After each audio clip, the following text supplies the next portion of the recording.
Hey everybody, this is Alex Merced, Vice Chair of the Libertarian National Committee, and I wanted to do this video to mainly go over the Libertarian Party's resources and structure, so that way if you are a member, a candidate, a state chair, you just have this breakdown of sort of all the different levels of the party, sort of what their focus is, and sort of how to maximize your impact in making libertarian change within the political space. Okay, because that's really what the Libertarian Party is focusing on, how to create libertarian change within the realm of politics. It's not the only realm at which libertarian change can occur. It's not the only vehicle for libertarian change, but in the political space, the Libertarian Party is here organizing to elect candidates, pass ballot initiatives, and lobby legislatures to push politics in a more libertarian direction, in a direction that makes the world more free in our lifetimes. Now, in this presentation, I want to talk about the structure of the Libertarian Party. So what is the national structure? What is the state structure, county structure?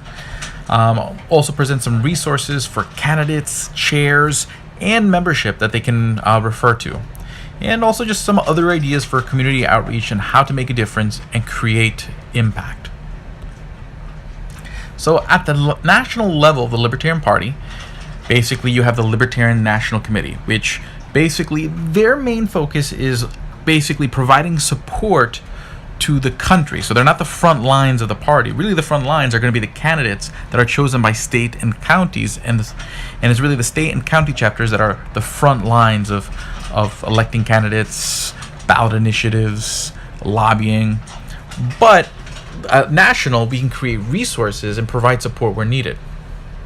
And at the top of that, you have the actual committee, which is kind of like a board to a corporation. And like a board, you have someone who's in charge. So usually you'd have like a president or chairman of the board. You have the chair of the Libertarian National Committee. Currently, Nick Sowerk in the picture to the left. And then I'm the vice chair to the right. But basically, chair runs the meetings. The Libertarian National Committee meets 4 times a year to make decisions regarding party business, what the budget is, creating committees, allocating resources, and the money the Libertarian National Committee gets is oftentimes from membership and donations. And then the vice chair sort of is the backup chair when the chair can't chair. Okay? Then you have 8 regional reps. So basically, the country being 50 states, the 50 states can then choose to organize into different regions. So every 2 years when there's a national convention, so the National Committee meets 4 times a year, and then there's a national convention every other year to make a decision on who's on the committee. And then also during that period of time, the states then renew what region they're part of. So there's 8 regions, states organize. They draw up a regional agreement that details sort of who's in that region and how do they decide who their regional rep is and who their alternate is. So each region is different, and they're voluntarily organized. Some states choose not to be part of a region. And typically in those situations, they'll use the vice chair kind of as their representative on the board. Okay, 5 at-large reps. The 5 at-large reps are basically representatives that don't represent a particular region. They're elected by the delegates at the National Convention, because each state appoints delegates to the National Convention that happens every 2 years. How many delegates each state has is decided by a mix of your presidential vote total and how many members you have enrolled at national. So basically, the more national membership you have for your state, the more delegates you get. So one reason to always encourage people in your state to become a member of national. Okay. So then what happens is that those delegates will then go to the national convention, select the chair, select the vice chair, select the 5 at-large reps, and then also select the judicial committee, who's there to hear appeals to any decisions by the national committee. The executive director is the person who actually runs the party day to day. Think of them as like the CEO. So you have the chairman of the board of the corporation. The board makes certain high-level decisions, but when it comes to day-to-day running and execution of everything, you appoint a CEO to the company. In this case, we appoint an executive director who runs the day-to-day. Okay, and then hire staff, etc. Now, At the same time, the National Committee can also create committees, either a standing committee that's permanently exists or ad hoc committees that usually have very specific things they need to accomplish and then are dissolved at the next national convention. So this is sort of the national infrastructure. Again, national is mainly playing support role, creating training, collecting data to provide to the states, so that way the states can, again, be the front lines. Basically, resource building, relationship building, looking to make sure we have ballot access for the next national election. It's national, focusing on sort of national issues. There's just going to be more support roles because most elections are local, statewide, countywide, townwide. So those more local organizations will really be the front lines of libertarian action. So on that note, the state parties generally have a chair. And they're very much structured the same way, where you have a chair, you have a vice chair, and you have a state committee. Now, each state is set up differently, so you have to go check out your state and how they organize their state party, but you'll generally find some state committee. That state may be broken up into regions, maybe broke up by counties, but somehow representation will be sent to a state committee who will make decisions statewide, which is to allocate resources that come from membership and donation with your state party. So again, that's why those memberships are important. Being a member of your national, state, and local party allows them to have the resources they need to do the kind of things we want them to do, to get libertarians elected, get libertarian ballot initiatives passed, and support lobbying efforts. So you have that, but also as another organization that kind of works parallel to all this, you have what's called the Libertarian State Leadership Alliance. And this organization is really sort of a group, it's a separate group, separate from national, separate from state, that is like a collection of all the state chairs to kind of make decisions, allocate funds, raise money, and do other stuff. Okay, that maybe is more appropriate in that channel than some of these other channels. So again, there's different channels to get things done. There's different channels to attain and build the resources to make libertarian change within the political sphere. But it's generally the state chapters that make a decision who the statewide candidates are. So if you care about who your Senate candidate is, who your gubernatorial candidate is, and other statewide offices, then it's the state party you want to get involved in. And each state has a different process for how those candidates are selected. And in the very, very front grounds is the county chapters. So in the picture here, we have my good friend Aaron Comey, chair of the Manhattan Libertarian Party, with a giant cutout of Libertarian superhero Larry Sharp's head, which I think I'm standing behind. Okay, but county chapters have chairs. They usually have vice chairs. Manhattan is one of the few that I know of that doesn't have a vice chair. And they're going to be the ones who decide local candidates.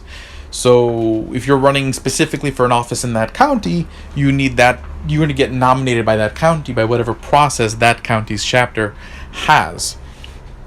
And that county chapter will also get money from donations, from memberships. And, if you really want a particular local candidate to get the most support, then what you want to do is really make sure you're driving those memberships to your county party and making donations to that county party, because they're going to be the ones who are going to have the most vested interest in supporting that local candidate. Okay, National tries to help everybody out as much as it can, but you want people who are sort of directly linked to it, who are on the ground, who are there, who can best appreciate what is needed.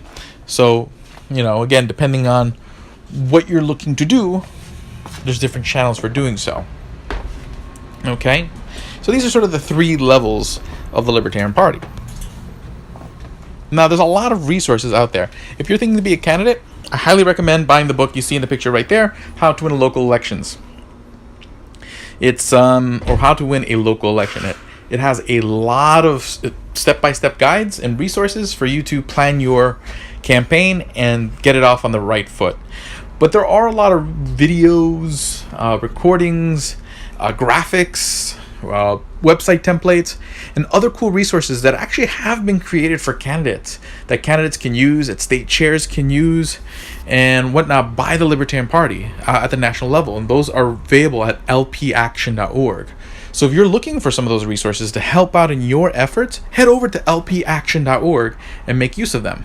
Also, oftentimes, as you get involved in your party, a lot of these people are new to you, and you want to know maybe who is your state chair, who was your state chair, who was your county chair, who is your county chair, and a lot of the historical aspects, so that way you can dive in informed into your local party, but dive in head first.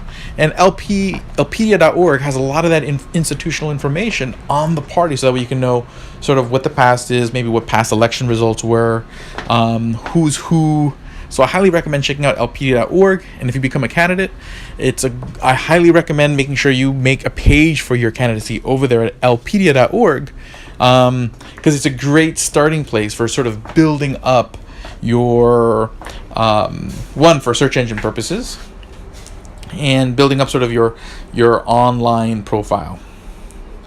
But there's a lot of other places that get training as a candidate in order to have impact.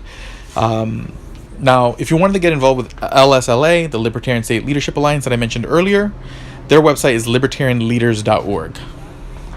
Then my good buddy Michael Pickens runs an organization called the Libertarian Leadership Academy, where they do candidate training. Okay, when I was running for U.S. Senate not long ago, I went through one of these trainings with Pickens, and it was very useful. Had a lot of useful tips, a lot of useful advice that help make the campaign more effective, and is even more effective the more local your campaign is. So you can find that stuff at libertarianleadership.org. At IALP.org, that's the International Alliance of Libertarian Parties. So if you want to actually go network with people in libertarian parties across the world, you can go to IALP.org. Okay, an organization where basically libertarian parties across the world network, exchange ideas, and stay in touch. Now, another resource that doesn't train strictly libertarian party candidates, but still a very useful resource if you are a candidate, is the Leadership Institute. They have a lot of online trainings that you can participate in, and sometimes if you're like a state party or a local party, you might be able to organize them to come down and visit you for training. Same thing with the Libertarian Leadership Academy. You might be able to organize people to come down and do a training in your area. Then there's a couple websites I created that are just basically some resources on just basically guiding you throughout the libertarian world, and also just some messaging, branding type videos from myself, Larry Sharp, Michael Pickens. So you can check out libertarian101.com or introtoliberty.com, but I would really check out all these resources above first. But if you're getting involved in your county party, there's some things you can really do to give your local county an edge. Organized community events. And when I say organized community events, I don't mean events that come down for people to come down and listen to about a particular issue. Just building relationships in your community. Throw a barbecue. Throw a potluck. Have people come down, eat, throw a bowling event or tournament. The idea is just let people engage with the members of your local party, because once they like you and they've gotten to know you as a person, they're going to be much more open to listening to what you have to say as far as the ideas and the changes you want to create in the world. So first build that connection of the heart, and then they'll open up their ears to changing their mind. Organize community media. And when I say here, I don't mean organize a podcast to discuss libertarian ideas. Okay, there's plenty of those, and it's never a bad thing to start another one.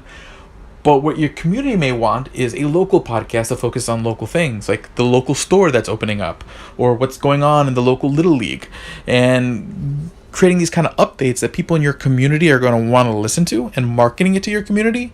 And this will allow you to have your community's ear when oftentimes it's hard, because it's hard to get into the existing media. So you can create your own media that's already heard or seen by your local community because it serves your community. That'll give you access to your local candidates, to your local community. Help collect data.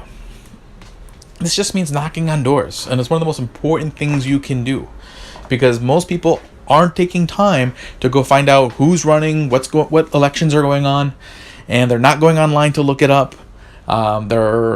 People don't look at their emails, or it gets caught in their spam filter. So the only way you make sure that they got a personal touch is you knock on their door and you shake their hand. But it's not just talking to them and saying, hey, go vote for us.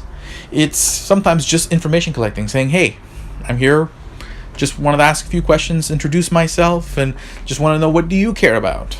Okay? You know, do you mind if we send you an email once in a while?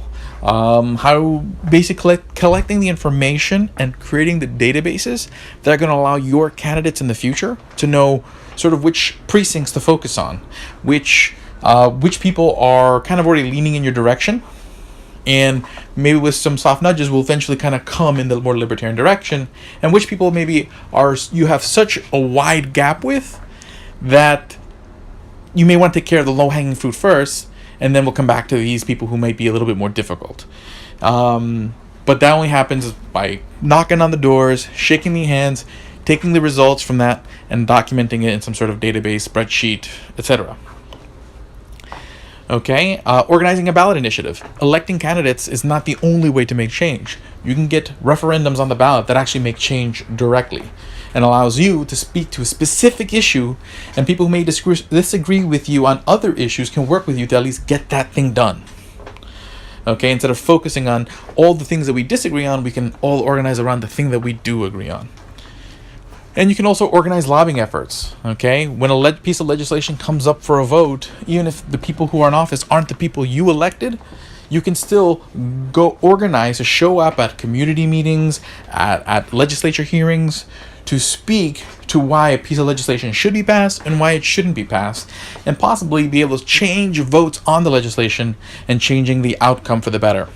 So there are a lot of ways to organize as the Libertarian Party to get things changed.